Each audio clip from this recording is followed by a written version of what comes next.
Have you ever walked into a room and felt the energy shift, not because of what someone said, but because of something you couldn't quite explain? A strange heaviness in the air, a subtle tension in your chest, like your mind was trying to warn you before your heart could catch up. Evil doesn't always wear horns. It doesn't show up like a movie villain with a crooked smile and a thunderclap behind them. No, in real life, evil is far more subtle. It hides behind charm, behind laughter, behind what looks like friendship and love. But if you look closely, it always leaves clues. And that's what this video is about. Drawing from the ancient teachings of Stoic philosophy, we're going to explore the red flags, the hidden behaviors that reveal when someone in your life might not just be toxic, but truly dangerous to your peace, your confidence, and your sense of self. Some of these signs are subtle. Some may seem harmless at first, but if you ignore them, they can drain your spirit and derail your life before you even realize what happened. So if you've ever had that gut feeling that something was off about someone, if you've ever felt confused, exhausted, or small around a particular person, this video is for you. Let's dive in. Sign 1. They hate your growth. Have you ever noticed that the moment you begin to grow, someone close to you suddenly becomes uncomfortable? They don't stop you directly. They don't argue. But somehow, they make you feel guilty for stepping into the light. They mock you for going to the gym. They roll their eyes when you read books on mindset. They ignore your small wins.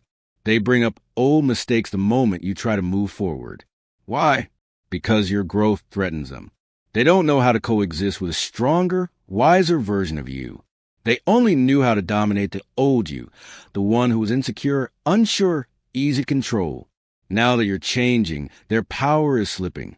In Stoic philosophy, we're reminded that everything in life is in constant motion. Growth isn't optional. It's a law of nature. And anyone who truly cares for you will celebrate your transformation, not feel threatened by it. They won't try to keep you small. They won't use sarcasm, silence, or guilt to pull you back into the dark.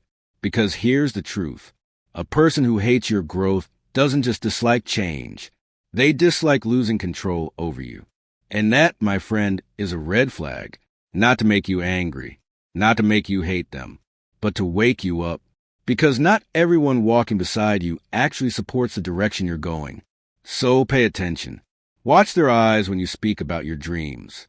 Feel their silence when you share your joy. Use your growth as a test. The ones who truly belong in your future will never resent your evolution. This isn't about judgment. It's about protecting the journey of who you're becoming. Sign 2. English, they make you feel like you're always a problem. Some people don't raise their voice. They don't scream. They don't insult you directly. Instead, they make you feel like you're the one who's broken. Every time something goes wrong, somehow, it circles back to you. They didn't forget. You weren't clear enough. They weren't hurtful. You're just too sensitive. They didn't lie. You must be misremembering again. This is no accident. This is a slow, methodical erosion of your self-trust. A strategy built not on domination, but on confusion. This is gaslighting, one of the most dangerous forms of emotional manipulation. And it works like poison in the mind, because the more you second-guess yourself, the more power you hand over to them. Suddenly, you're not just defending your feelings. You're defending your sanity.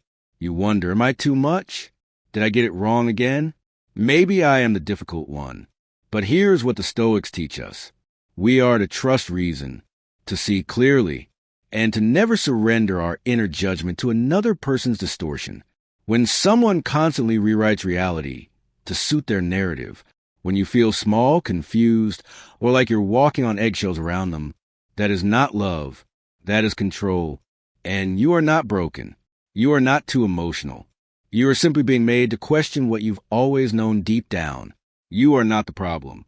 So if someone in your life consistently turns truth into fog, step back, regain clarity, and walk away if you must. Because anyone who messes with your perception is not protecting you. They're slowly replacing your truth with theirs. And that's not love. That's a red flag. Sign 3. They play the victim every time.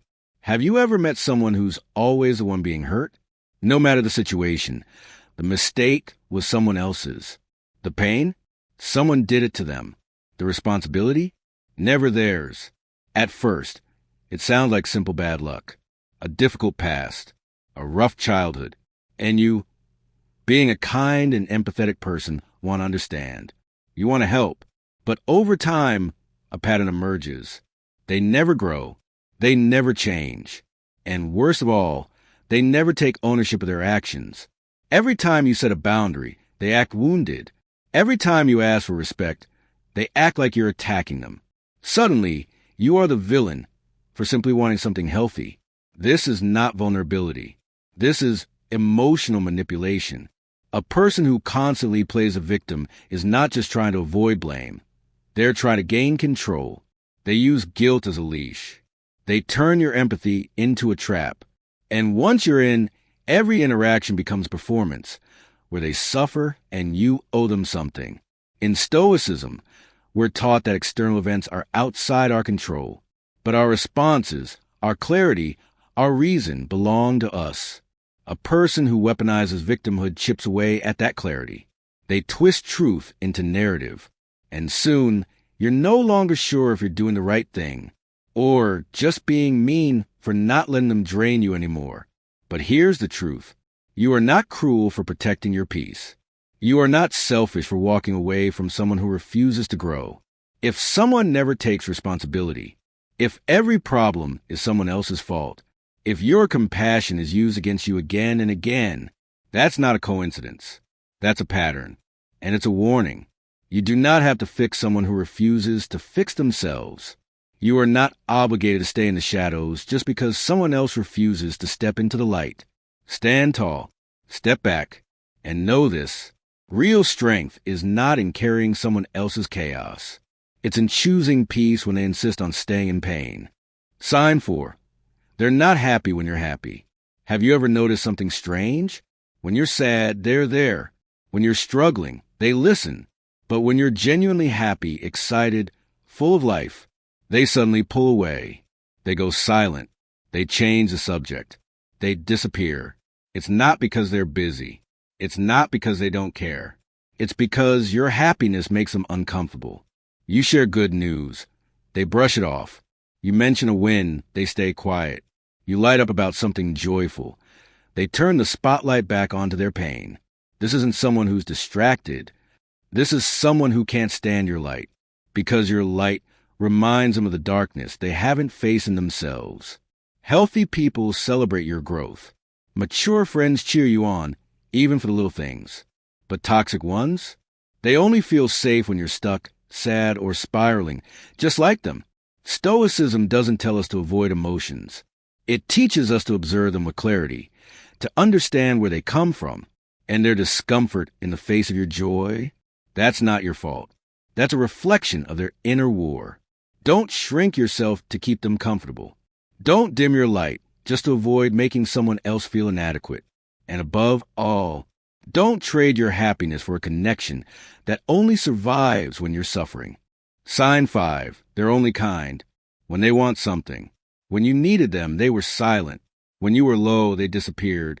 But suddenly one day, they reach out. All smiles. All warmth. Like nothing ever happened. Why? Because they need something. Maybe it's money. Maybe it's advice. Maybe it's just a warm body to vent to when their world is falling apart. And you, with your good heart and your compassionate soul, you open the door. You listen. You help. Because maybe this time is different. Maybe this time they mean it. But as soon as they get what they came for, they fade again. Back into silence. Back into distance. Their kindness wasn't love. It was strategy. Stoic philosophy reminds us of a simple truth. Kindness that only shows up when it benefits the giver isn't kindness. It's currency. True character is revealed not when someone wants something, but when they have nothing to gain. If someone only shows up when they need you, if you're always the one maintaining the connection, if their warmth feels like a transaction, you're not in a relationship. You're in a one-sided contract you never agreed to. And the worst part? It makes you doubt the genuine ones. Because after being used enough times, you start to wonder Does anyone actually care? Or is everyone just here until they get what they want? So if someone's presence feels conditional, if they only knock when they need something, be wise. Love is not a favor, and you deserve to be cared for, even when you have nothing to offer. Sign 6. They make you feel guilty just for having boundaries. Some people will support you as long as you're always available, as long as you answer the message, as long as you're willing to help, even when you're running on empty. But the moment you say no, the moment you start protecting your time and energy, suddenly they shift. They say things like, "Oh, you've changed. I guess you got better people around now. Must be nice to not need me anymore." You didn't hurt them. You didn't cross any line. You simply chose to protect yourself. But to a toxic person, your boundaries feel like betrayal because they can't use guilt, demands, or emotional pressure if you don't give them unlimited access. Stoic philosophy teaches us something powerful. No one can make you feel guilty without your permission. Guilt is a tool, and some people use it like a leash. If every no is met with judgment, if every request for space is treated like selfishness, then hear this. You don't have to sacrifice yourself to prove you're a good person. You have the right to say no. You have the right to rest, to recharge, to protect your peace. Because boundaries aren't rejection. They are self-respect. Sign 7. They make you feel small whenever you're being yourself. Have you ever noticed, the more you show up as your real self, the more uncomfortable they get? You speak your mind. They roll their eyes. You share your dreams. They laugh. You shine a little too bright. And suddenly they dim the room with sarcasm, jokes, or backhanded comments. Not because you did something wrong. Not because you were out of line. But because they can't handle who you're becoming. And the only way they know how to keep you manageable is by making you doubt yourself. They say things like, "That's not really your thing. Be realistic. You're trying too hard." It sounds casual, even caring, but it leaves you shrinking, second-guessing a version of you that dares to be bold, loud, creative, or different. But here's the truth, and it's something the Stoics understood deeply. What others think of you is none of your business. Your only business is to live in alignment with your values, your reason, your truth. If someone only supports you when you're small, when you're quiet, when you stay inside the box they built for you, that's not love. That's control. You weren't born to be acceptable. You were born to be authentic. Don't shrink to fit their comfort. Don't silence your light to keep the peace. Because someone who truly cares about you will celebrate your expansion, not fear it. Sign 8. They don't change. They just apologize well. A real apology can heal. But an apology that gets repeated, recycled, and reused without any change behind it, that's not healing. That's manipulation. They hurt you. They say sorry. You forgive. And then it happens again. They cry. They promise. They say, "I'll do better this time." And for a while, maybe they do. But then the mask slips. The pattern returns. And you're right back where you started. That's not growth. That's a tactic. They don't change because they don't have to. As long as you stay, as long as you keep hoping, they don't need to try. Stoicism teaches us this. Reason is revealed in action, not in words. And if the actions don't change, then the words, no matter how sweet, are just noise. Don't let your kindness be used against you. Don't trade your peace for someone else's empty promises. Forgiveness does not mean going back to the place that broke you. It means freeing yourself, even if they haven't learned the lesson yet. Because here's the truth. You can't love someone into changing, especially if they're not ready to face themselves. And sometimes the bravest thing you'll ever do is walk away from someone who keeps saying sorry, but never actually changes. Part 9. Don't wait for them to change. Change the way you see them. Here's a truth most of us learn the hard way.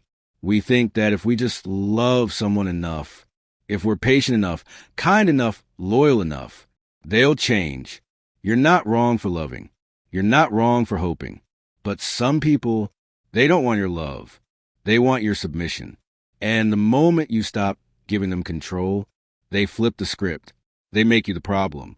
They don't need to yell to punish you. Just a little silence. A dismissive laugh when you're happy. A subtle dig when you're proud. A cold stare when you shine too bright. They slowly twist your view of yourself until you start doing the damage for them. But Stoic philosophy teaches this. You can't control what others do, but you can control what you accept. Sometimes the answer isn't to wait for them to wake up. It's to wake up to who they've been all along. Not everyone you care about deserves a seat at your table. Not everyone you trust deserves space in your peace. And sometimes bravery isn't forgiving. It's not giving one more chance. It's revoking access to your life from those who never valued it. Remember this. Peace isn't something you beg for. It's something you protect every single day. If someone in your life matches these signs, I'm not here to tell you to cut them off today. I'm here to invite you to take back control of your peace. Take a step back, observe, listen to the way your body feels around them, and most importantly, set boundaries, because the right people will never ask you to shrink in order to be loved. And peace never comes from the ones who make you feel small. If this video spoke to you, share your story in the comments. You never know. Someone out there might need to hear exactly what you have to say. Until next time, take care of your heart, guard your mind, and choose yourself every single day.